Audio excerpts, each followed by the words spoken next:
Ponytails. Read by Scribbler.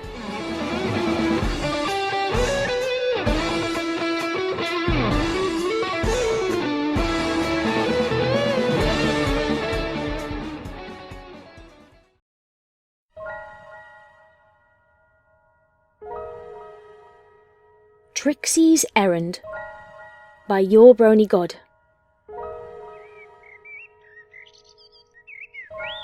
Hey, girls! Rainbow Dash suddenly said aloud, attracting the attention to the other mares at the table. What's up, Arday? Applejack asked. Is that Trixie? Rainbow asked as she pointed across the road.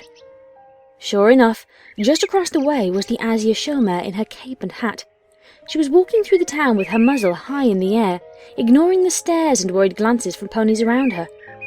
What do you think she's doing in town this time? Rarity asked as she remembered the numerous things that had befallen the little town and her mane whenever Trixie had rolled through. I must admit that I'm curious as well. However, it's her life. We have no right to intrude on it, Twilight explained as she took a bite from her sandwich. She looks like a mare on a mission, Applejack said as she observed the way Trixie moved with a complete lack of distractions. She knew where she was going. Turning to the local collector of impossible records and nonsensical knowledge, she asked, "What do you think, Pinkie?" However, she found her pink friend eating the last of her sandwich in one bite.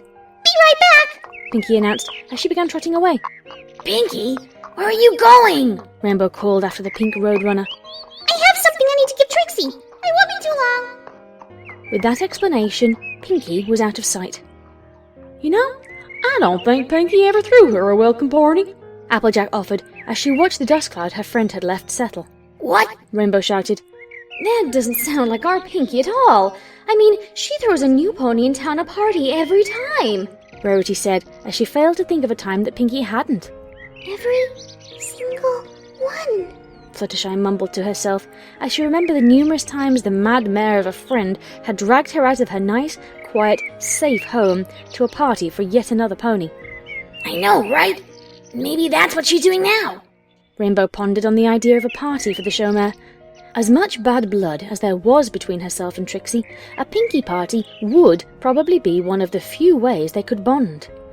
Well, perhaps, and this is only a theory. She had been here before and Pinkie gave her a party then, Rarity said, thinking it was the only reason she could think of for why Pinkie had not given her one.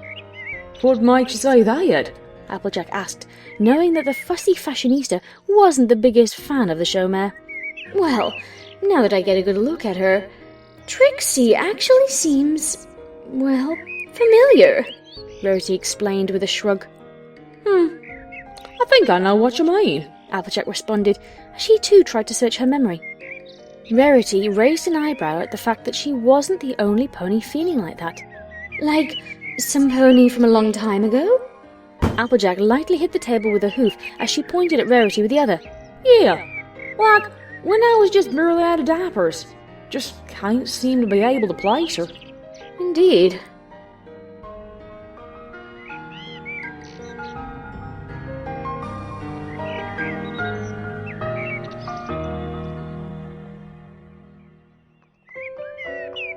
Trixie!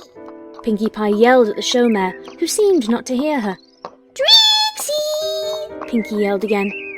Trixie's ear flicked back toward her, showing she had heard and was simply ignoring her. Or trying to, at least. Trixie, wait! Finally, Trixie had enough, and she turned to face the little annoyance that had been following her. What do you want with the great and powerful Trixie? She is on an important errand, Trixie stated, annoyed and mentally preparing herself for some sort of insult, argument, warning, or something of that sort. I know! I made her a cake! Trixie could only blink. She had thought that surely no pony else had remembered, that none of them cared enough, like him.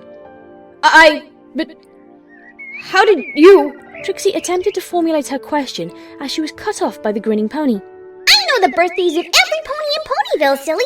The party pony stated, as though it was the most obvious thing in the world. Even so, why? Why do you care? What's in it for you? Why? Because every pony deserves a good birthday! Pinkie's usual overly excited grin had gained an obvious and very strong look of gentle and genuine care. He won't let me see her, but you can, so wish her a happy birthday from me too, alright? Pinkie said softly, as she laid the small cake box on Trixie's back. I will, Trixie said shortly, not allowing the pink pony to see the smile that had formed as she walked away. Thank you. Most ponies wouldn't have been able to hear the rare, kind words from the show mare, but after years of knowing Fluttershy, Pinkie's ears had long since grown used to such volumes. With a grin, Pinkie bounced away, convinced that she and the show mare might one day become friends, if they weren't already. Trixie made her way through Ponyville with her head once again held high.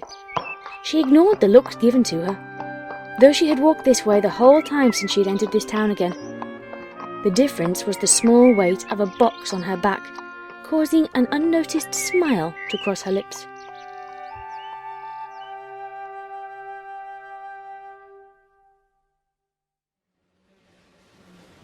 All right, ma'am. Looks like everything's in order. She's over in room 312. Have a good day, Miss Lulamoon. And remember that she... The mare began to explain, only to be sharply cut off. Trixie knows all about it. That is why Trixie requested an overnight visit. It is her birthday, and the presence of the great and powerful Trixie will make it stupendous. The mare behind the desk didn't even flinch, and gave a gentle nod, easily recognizing the look in Trixie's eyes. She was talking big, but she was also trying to convince herself of something.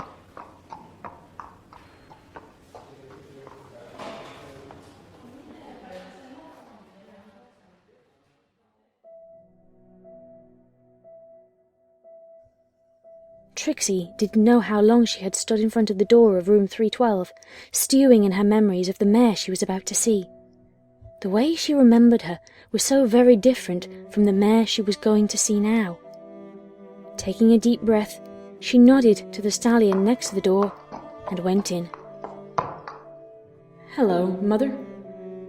How have you been? Trixie asked the mare in the room. The mare cocked her head and stared with what Trixie dared to hope was at least a sliver of recognition. When the mare made no noise, Trixie spoke again. That's about what I figured. I've been wonderful, in case you were wondering. The world knows and loves the great and powerful Trixie, almost more than the princesses themselves. It's only a matter of time before Celestia herself comes to congratulate Trixie on her success. Trixie was taken out of her daydream as she noticed the mare begin to sniff the air. Remembering what was on her back, Trixie used her magic to slide the box to the ground.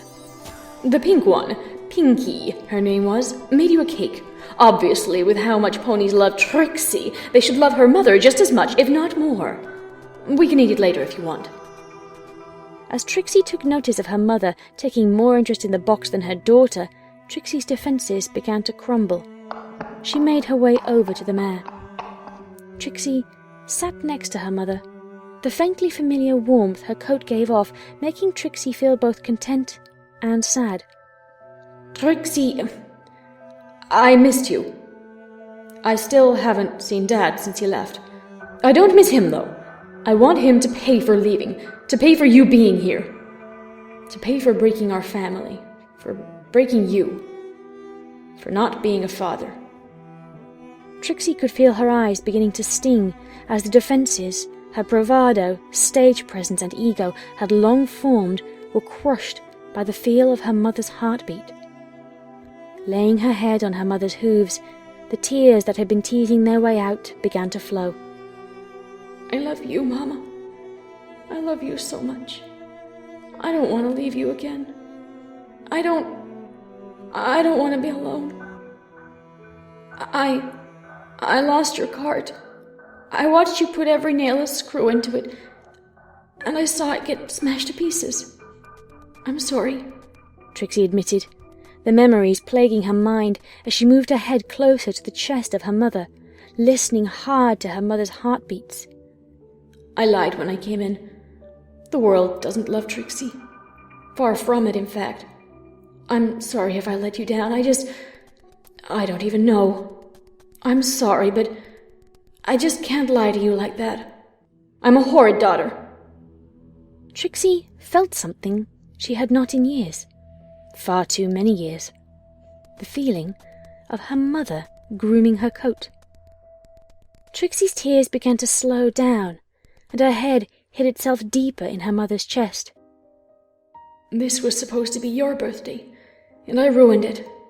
It seems Trixie has a habit of ruining things where she goes. I wonder if that's why he left. Because of me.